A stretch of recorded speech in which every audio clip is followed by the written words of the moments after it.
여러 가지 나오네요. 생각보다. 예, 요즘 추세는 그 두바이 쫀드 쿠키인데 그래도 겨울 하면 찐빵이죠. 갓 찐빵, 연기가 모락모락 나는 그것을 쪼개어서 먹으면 너무나도 맛있죠. 그렇죠? 특히 이제 그 안에 있는 단팥, 우리는 그것을 뭐라 부르죠? 앙꼬라 부릅니다. 앙꼬가 입안에서 이제 그 단맛이 확 돌 때 정말 맛있습니다. 문제는 그 앙꼬가 없는 것을 우리는 뭐라고 또 얘기하죠? 예, 앙꼬 없는 찐빵은 찐빵일까요? 아닐까요? 찐빵답지 않은 빵이죠. 찐빵의 정체성을 잃어버린 빵입니다. 이것을 우리 교회로 가져올게요. 우리 교회에 예수님이 계십니다. 예수님이 계신 교회가 하나님의 몸된 교회인 줄 믿습니다. 만약에 예수님께서 우리 가운데 계시는 것을 보지 못하고 느끼지 못한다면 그 교회는 교회다운 교회일까요? 그런 교회가 있을까요? 이제부터는 조용해지시네요. 우리는 그러지 말자는 겁니다. 우리는 주의하자는 겁니다. 창립기념일을 맞이해서 우리가 던져야 될 질문이 있습니다. 2년 동안 우리 교회는 얼마나 컸느냐, 얼마나 우리는 성장했느냐, 이것을 질문하기 전에 우리 안에 예수님이 계시냐, 우리 안에 예수님이 정말 역사하시느냐, 이것을 스스로에게 질문을 던져야 됩니다. 오늘 그 질문에 대해서 우리가 믿음으로 대답하고 예수님이 우리 안에 계십니다라고 고백하고 예수님의 몸된 교회로 살아가는 우리가 되기를 주 이름으로 축원합니다. 오늘 본문에 등장하는 에베소 교회는요, 아주 훌륭한 교회였습니다. 매우 그 에베소라는 지역은 번성했던 지역이었습니다. 소아시아에 있는 지역 그 도시였고요. 지금 또 보시면 그림에 보시는 것처럼 에베소라는 유적지에 이렇게 많은 사람들이 왕래를 합니다. 둘러보는 거죠. 사실 둘러봐야 볼 곳 별로 없을 거예요. 기둥들, 넘어진 벽들, 그런 잔해들만 남아 있는 건데, 그럼에도 불구하고 우리가 깨닫게 되는 것은 이렇게 크고 방대한 유적지에 그 당시에는 얼마나 화려했을까라고 추정할 수 있는 근거가 되죠. 그래서 지금 남아 있는 유적지를 계산을 하고 조감도를 만들어 보면 다음 그림 한번 보여주시겠어요? 예, 아마 이렇게 멋진 신전이 있었을 것이다라고 추정을 합니다. 아르테미스라는 여신입니다. 미와 사랑의 여신이죠. 그런 여신을 위한 공간이 이렇게 크게 있었습니다. 이 여신을 섬기기 위해서 로마 제국에 있었던 수없이 많은 사람들이 이 도시를 왕래했고요. 많은 사람들이 왕래하다 보니 상업이 발달하게 되었습니다. 상업이 발달하다 보니 부가 쌓이는 그런 도시가 되었고요. 나중에 에베소는 소아시아 지역의 수도라고 불릴 정도로 그런 거대한 도시가 되었습니다. 이 도시에 교회가 서게 된 거예요. 사도 바울이 에베소에서 3년 동안 머물면서 두란노 소원을 세우고 그곳에서 하나님 말씀을 전하고 예수님의 제자들을 키우고 그렇게 열심히 섬겼던 지역이 바로 에베소 지역이었고 교회였습니다. 나중에 바울의 믿음의 아들 디모데가 그 뒤를 이어서 목회를 했던 곳이기도 하고요. 나중에는 사도 요한이 이곳에서 또 머물면서 목회를 오랫동안 했던 그런 교회가 바로 에베소 교회였습니다. 이 교회가 선한 일을 하는 데 있어서 정말 치열하게 열심히 그렇게 섬겼던 교회이기도 합니다. 요한은 2절과 3절에서 그들의 수고함을 이렇게 말합니다. 제가 읽어드리겠습니다. 내가 내 행위와 수고와 내 인내를 알고 또 악한 자들을 용납하지 아니한 것과 자칭 사도라 하되 아닌 자들을 시험하여 그의 거짓된 것을 내가 드러낸 것과 또 내가 참고 내 이름을 위하여 견디고 게으르지 아니한 것을 아노라 라고 말씀합니다. 2절과 3절에서 예수님 부활하신 예수님께서 에베소 교회에 대해 말씀하실 때 안다라는 말을 2번이나 반복하십니다. 내가 너를 안다는 거예요. 내가 너의 수고함을 알고 너의 인내를 알고 너의 흘린 눈물을 알고 너의 마음이 상한 것을 내가 안다는 거예요. 예수님은 아시는 분입니다. 우리 성도님들의 간절히 드리는 기도도 알고 계시고요. 우리가 지금 직면하고 있는 삶의 무게가 얼마나 무거운지도 알고 계시고요. 예수님은 우리를 알고 계십니다. 에베소 교회는 이렇게 열심히 수고했습니다. 교회가 해야 될 일이라면 마땅히 그들은 2팔을 걷어붙이고 열심히 섬겼습니다. 자기의 시간과 물질을 아끼지 않았습니다. 헌신했습니다. 교회가 해야 될 일이라면 물불을 가리지 않았습니다.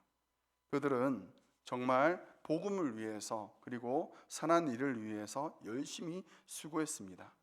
그것을 가리켜서 예수님이 말씀하시기를 너의 행위와 수고와 너의 인내를 안다라고 말씀을 하신 것입니다. 그런데 여기서 그치지 않죠. 여기서 그치지 않고 이 에베소 교회는 복음을 지키기 위해서 싸우기를 꺼리끼지 않았습니다. 니골라당이라는 그런 무리가 있었습니다. 니골라당. 이들은 초대 교회에 거짓 복음을 심어두는 이단이었습니다. 육체의 범죄는 영혼에게 영향을 미치지 않는다라고 말하는 그런 영지주의자들이었고요. 무도덕주의자, 부도덕주의자들이었습니다. 그런 이단이 활기칠 때 에베소 교회는 그들과 싸웠습니다. 사도행전에서 바울이 이렇게 말합니다. 내가 떠난 후에 흉악한 이리가 너희에게 들어와서 그 양떼를 아끼지 아니하며 또한 너희 중에서도 제자들을 끌어 자기를 쫓게 하려고 어그러진 말을 하는 사람들이 일어날 줄을 내가 아노니. 이 말씀을 했을 당시는 어떤 때냐? 사도 바울이 에베소 교회를 떠나고 나중에 여행을 한 후에 에베소 장로들을 만나서 눈물로 그들과 이별을 할 때였습니다.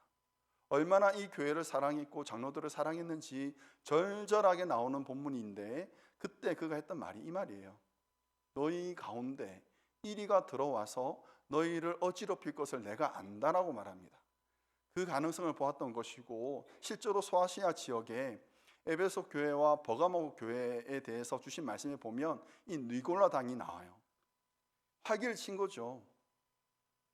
근데 에베소 교회는요 이들을 그냥 가만히 두지 않았습니다. 너 누구야? 너의 신학이 뭐야? 너의 주장하는 것이 뭐야? 그게 예수 그리스도 복음이 어디 있어? 이것을 치열하게 논증하고 싸웠던 교회가 바로 에베소 교회였던 거예요. 자칭 사도라 하는 자들이 들어와서 교회를 어지럽혔습니다. 그런데 에베소 교회는요 그런 자들을 가만두지 않고 영적 분별력을 가지고 판단하고 그들을 방어하는 데 성공한 교회였습니다. 그런데 주님은 에베소 교회에게 딱 한 가지를 지적하시죠. 우리가 잘 알고 있는 겁니다. 2장 4절 같이 한번 읽어보겠습니다. 그러나 너를 책망할 것이 있나니 너의 처음 사랑을 버렸느니라. 한 가지죠. 한 가지를 책망받았을 뿐인데 이게 너무 아파요. 너무 아파요. 왜 아플까요? 예수 그리스도의 복음은요 사랑으로 요하게 됩니다. 예수님은 사랑이십니다. 하나님은 사랑이시고 교회는 그런 사랑의 결정체입니다. 그러므로 교회를 볼 때 사랑이 있냐 없냐는 너무나도 당연한 겁니다. 그 교회에 사랑이 없다, 메말랐다, 차갑다, 식었다, 냉랭하다라고 한다면 그 교회는 자신의 본질을 잃어버린 교회가 되는 것입니다. 딱 한 가지지만 가장 근원적인 문제를 가지고 있었던 것입니다. 본래 에베소 교회는 사랑이 가득했던 교회였습니다. 에베소서 1장 15절 말씀, 바울이 에베소 교회에게 썼던 편지인데 여기에 보면 이렇게 말합니다. 주 예수 안에서 너희 믿음과 모든 성도를 향한 사랑을 나도 듣고 라고 말합니다. 소문이 자자한 교회였던 거예요. 하나님을 섬기는 데 있어서 하나님을 믿는 데 있어서 소문이 자자했고 서로 간의 사랑을 나누는데 성도를 사랑으로 섬기는 데 있어서 소문이 자자한 교회였습니다. 그런데 지금은 그 사랑을 잃어버린 겁니다.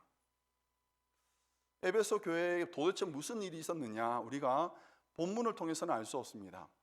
그렇지만 본문에서 주어진 몇 가지 단서를 가지고 우리가 몇 가지를 추정할 수 있는데, 저는 두 가지를 생각해 보았습니다. 첫 번째는 그들이 너무 사역을 열심히 했기 때문이었습니다. 사역을 너무 잘했습니다. 완벽하게, 흠 없이, 원활하게 흘러갈 수 있도록 잘 하려 하다 보니 그들 가운데 사랑이 식어진 것이었습니다. 두 번째는 이 교회가 치열한 싸움을 싸우고 난 이후에 지금 이런 상황이 되었습니다. 니골라당이라는 이단을 판단하려면 그들은 아주 신경을 날카롭게 세워야 했습니다. 그리고 판단을 정확하게 해야 했습니다. 그래서 그 날카로운 판단력을 가지고 이단을 정죄해야 했기 때문에 이들은 무장되어 있었습니다. 그런데 이제 이단이 떠나가고 남아있는 사람들이 그대로 있는데, 그들이 무장했던 그 무장을 아직 해제를 하지 않은 거예요. 그 날서 있는 판단력, 정죄했던 그 말들, 가시돋친 그 말들이 여전히 그들 가운데 있었던 거죠. 그러다 보니 그것이 이제는 서로에게 상처를 주는 칼이 되었던 것이었습니다. 이런 교회가 오늘날 또 있습니까? 참 대답하기 민망하죠. 믿음으로는 없다라고 얘기해야 되는데, 그렇죠? 그런데 우리가 정말 주의해야 될 이유가 여기 있습니다. 우리도 그럴 수 있습니다. 자칫 잘못하면, 한순간 방심하면 우리도 그럴 수 있는 거죠. 어느 교회에서 부활절을 맞이하면서 칸타타를 준비합니다. 지휘자는 완벽한 화음과 정말 멋진 그런 칸타타를 이루기 위해서 오랜 시간 동안 연습을 하고 준비를 합니다. 모든 사람들이 우리 찬양대처럼 잘하면 좋은데 웃으시면 안 되죠. 정말 잘했으면 좋겠는데 꼭 그 마음은 원이지만 되지 않는 분이 한 분씩 계세요. 박자는 못 맞추시는 분이 있어요. 좀 늦게 나오면 차라리 낫는데 먼저 나오시는 분들, 심표를 잘못 읽으신 거죠. 그런 분이 있으니까 계속 그 연습에 방해가 됩니다. 지휘자가 신경이 날카로운 거예요. 그래서 막 뭐라 하진 않지만 계속 그분을 집중 관리하면서, 여기서는 잘 그 숨을 좀 쉬었다가 한, 둘, 셋, 넷 쉬고 들어가세요 라고 얘기도 하고, 그게 안 되면 옆에 분 잘 눈치 보고 있다가 숨을 들이쉴 때 같이 들이쉬라고 이렇게도 가르쳐 줬습니다. 당일이 되었습니다. 멋지게 그 칸타타를 했어요. 그리고 완벽했습니다. 누구도 틀리지 않았습니다. 정말 은혜로운 찬양을 했다. 들었던 회중들은 다 기뻐하고 박수로 화답을 하고, 지휘자도 마음이 만족했어요. 그런데 문제는 뭡니까? 틀릴까 봐 소리를 못 냈던 거예요. 이분이 소리를 못 내고, 혹시 내가 실수할까 봐, 내가 방해가 될까 봐.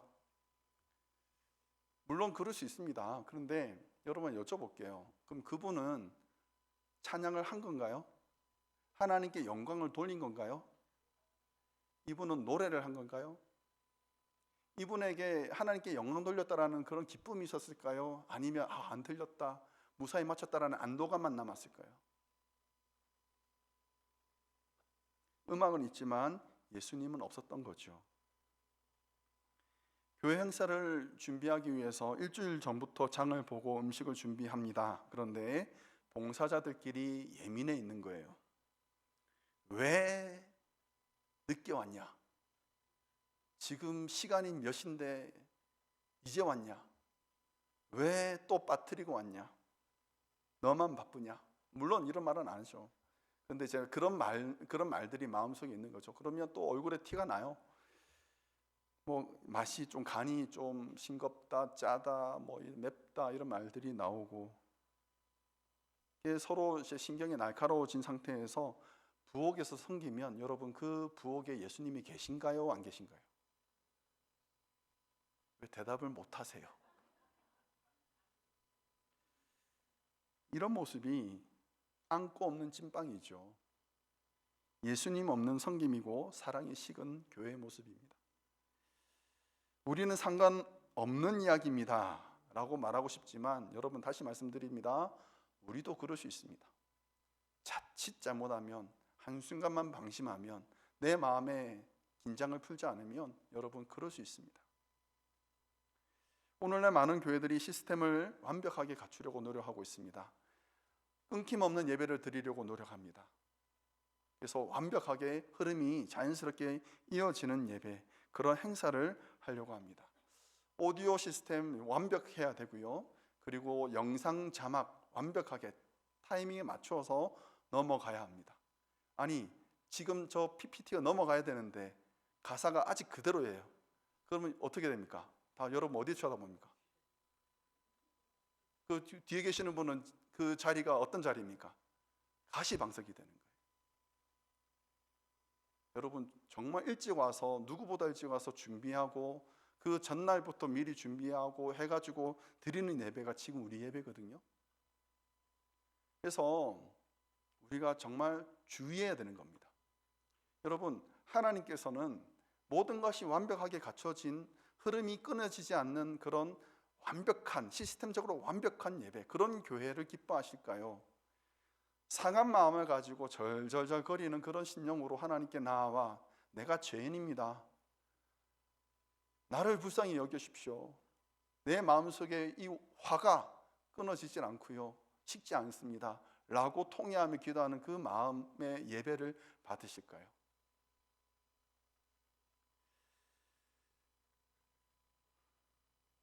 봉사는 하는데 그 동기가 주님을 향한 사랑이 아니라 책임감과 지금까지 해오던 관성에 의해서 하고 있는 것이라면 나 자신을 점검해야 됩니다. 일의 완성도를 그르치는 그 성도를 향해서 우리가 책망을 하거나 원망을 한다면 여러분, 그 형제자매가 예수 그리스도께서 구원하시려고 피값 흘려 건져내신 영혼이라는 것을 우리가 기억해야 됩니다. 우리 안에서 원망과 책망이 난무하면 안 됩니다. 이것은 심장이 없는 교회의 모습입니다. 에베소 교회의 모습이 그렇지요. 겉으로 봤을 때는 너무나도 완벽하고 왕성한 사역이 이루어지고 체계적으로 시스템이 완벽하지만 정작 그 시스템을 돌리고 있는 엔진이신 예수님의 사랑은 바닥나 있는 상태였던 것입니다. 우리가 우리 스스로를 돌아봐야 될 점 있습니다. 우리 교회 모든 모임과 모든 사역에 예수님이 계시기를 간절히 바랍니다. 우리가 예배 드리는 동안 이 자리에 예수님이 함께 계시기를 간절히 바랍니다. 여러분이 주중에 모이시는 구역 예배, 기도 모임 가운데 예수님이 계셔야만 합니다. 사람 사는 이야기, 세상 돌아가는 이야기들로 가득 차버리면 예수님의 흔적이, 예수님의 자리가 없는 거지요. 나의 봉사 현장에 예수님이 계셔야 합니다. 여러분, 예수님만 아는 것뿐만 아니라 봉사를 받는 그분도 알게 됩니다. 영국의 건축가 크리스토퍼 렌이라는 사람이 있는데 이 사람이 바울 성당을 지을 때 일입니다. 공사 현장에 여러 사람이 있었는데 세 사람을 보고 그가 물어봅니다. 한 사람에게 물어봅니다. 지금 무엇을 하고 있습니까? 라고 그 석공에게 묻습니다. 그러자 첫 번째 석공이 투덜대면서 말합니다. 돌을 깎고 있어. 죽지 못해서 하는 일이요 라고 대답합니다. 두 번째 석공에게 묻습니다. 그러자 그가 담담하게 말하기를 돈을 벌기 위해서 벽을 쌓고 있습니다 라고 말합니다. 근데 세 번째 석공은 좀 달랐습니다. 눈빛이 달랐던 거예요. 눈빛이 반짝반짝거렸습니다. 묻습니다. 지금 무엇을 하고 있습니까? 라고 묻자 대답하기를 나는 지금 하나님의 거룩한 성전을 짓고 있습니다 라고 말하고 있습니다. 같은 일을 하더라도 이 사람들이 하는 이유가 다르고요. 이 세 사람이 일당이 똑같아요. 다르지 않습니다. 그럼에도 이 사람들이 일을 마치고 났을 때 그 기쁨은 아마도 세 번째 사람이 가장 컸을 것입니다. 우리 교회 모든 봉사자가, 우리의 모든 섬김이 이 세 번째 석공과 같은 그런 자세가 되기를 간절히 바랍니다. 그렇다면 우리가 어떻게 해야 될까? 우리 안에 어떻게 예수님이 계속해서 머물게 하실 수 있을까? 오늘 말씀에 보면 이렇게 말합니다. 어디서 떨어졌는지를 생각하고 회개하여 처음 행위를 가지라라고 말합니다. 첫 번째는 기억하는 것입니다. 내가 처음 예수님을 만났을 때, 내가 처음 은혜로 충만해서 그 감격을 내가 주체하지 못했을 때, 내가 주님 한 분만으로 충분해서 세상이 만만해졌을 때, 그때를 떠올려야 됩니다. 우리 교회를 두고 얘기합시다. 우리 교회는 처음 예배를 드렸을 그 순간을 떠올려야 됩니다. 아무것도 없고 황망한 가운데에서 시작했던 예배. 뭐 아무것도 없습니다. 아무것도 없어요. PPT 이런 거 없습니다. 몇 명의 성도 모여서 가슴 아파하며, 그러나 이렇게 예배를 드릴 수 있는 것이 너무나도 감사했던 그 순간을 우리는 떠올려야 됩니다. 그러면 우리가 불평할 것이 없어집니다.